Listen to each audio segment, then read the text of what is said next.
Congressman Greg Steube. Congressman, good to see you. So what do you make of Hunter Biden suing the IRS when IRS whistleblowers were just exposing to the American people the sweetheart deal that the IRS was going to offer, the DOJ with the IRS were going to offer to Hunter Biden, Joe Biden's son? Well, and what's interesting is if you read the IRS whistleblowers' testimony, and we had them, we made all this information public, you can read their testimony. In the beginning of the testimony, they talk about how they stumbled across Hunter Biden, and it was because they were doing an investigation on an international porn ring that was taking millions of dollars from outside countries coming into the United States. So it wasn't like they were targeting their investigation on Hunter. They came upon him because of an investigation on other criminal activity that they were doing, and then found $2.2 million that Hunter Biden still owes the federal government that will never be paid because this DOJ stonewalled and kept all these proceedings so that the statute of limitations would toll. So the government will never be able to recoup the $2.2 million in taxes that Hunter Biden owes the federal government. Congressman, this, though, it does shine a light on what Republicans have said about the IRS all along. And the 87,000 new agents, the $80 billion in new funding for the IRS, Hunter Biden with this lawsuit is essentially proving y'all's point. Yeah, you put 87,000 more IRS agents out there, and they're gonna be going after conservatives, and it's the weaponization of the DOJ. And again, this is the same. The Democrats are the ones that made Trump's tax returns public, and he wasn't involved in some type of criminal investigation for some type of tax fraud where you have Hunter Biden who has committed tax fraud. The IRS investigators will admit that, and there's $2.2 million owing the federal government that we'll never be able to recoup because a weaponized DOJ stalled for long enough so the statute of limitations would toll and they wouldn't have to charge him for that crime. And they're not telling them that was intentional. They let that statute toll, so Hunter gets away with it. But I want to move to this because the Republican-led impeachment inquiries apparently water off the ducks back for President Biden. Listen to what the president said to reporters this weekend. What is your response to Republicans opening an impeachment inquiry into you? But what's interesting here is the president's language has continued to change. At the start, he was saying, I never discussed Hunter's business deals with Hunter. And that changed after your investigation got going. And now he says, I was never in business with my son.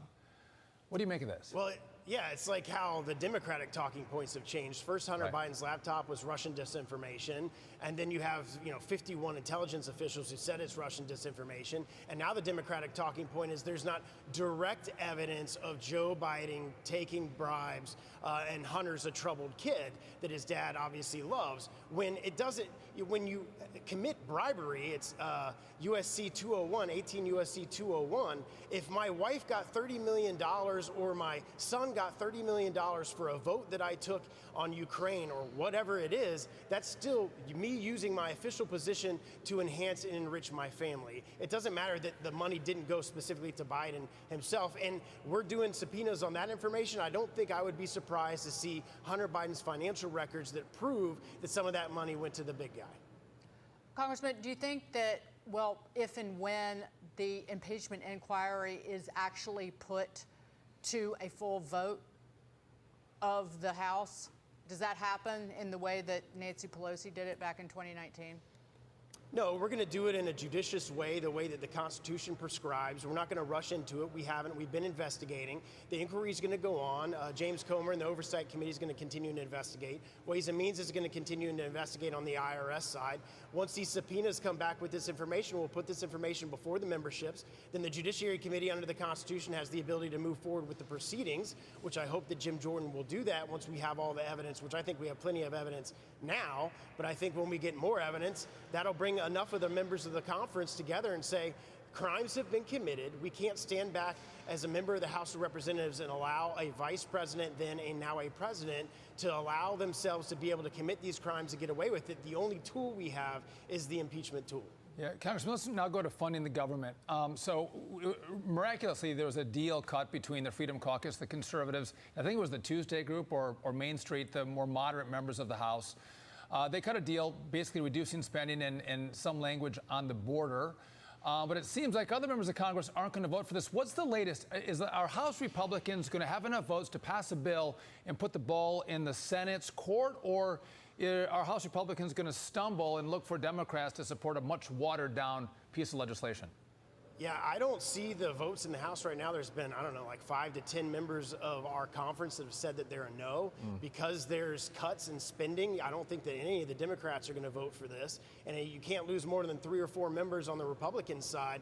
So I think we've got a real challenge over here. I think Kevin McCarthy's got a real challenge. I wish we would pass our appropriations bills, conservative appropriations bills, and not continue to fund the government that Nancy Pelosi bloated over 4 years. Well, I'll give you a Fox News alert, a Fox Business alert. Those Republicans over in the Senate, they banded together with the Democrats in 12 appropriations bills. They deemed $14 billion of ordinary spending as an emergency and reversed 10% or more of the Fiscal Responsibility Act that Kevin McCarthy put together in the spring. That's what the Republicans did with the Democrats in the Senate. It's really just shameful.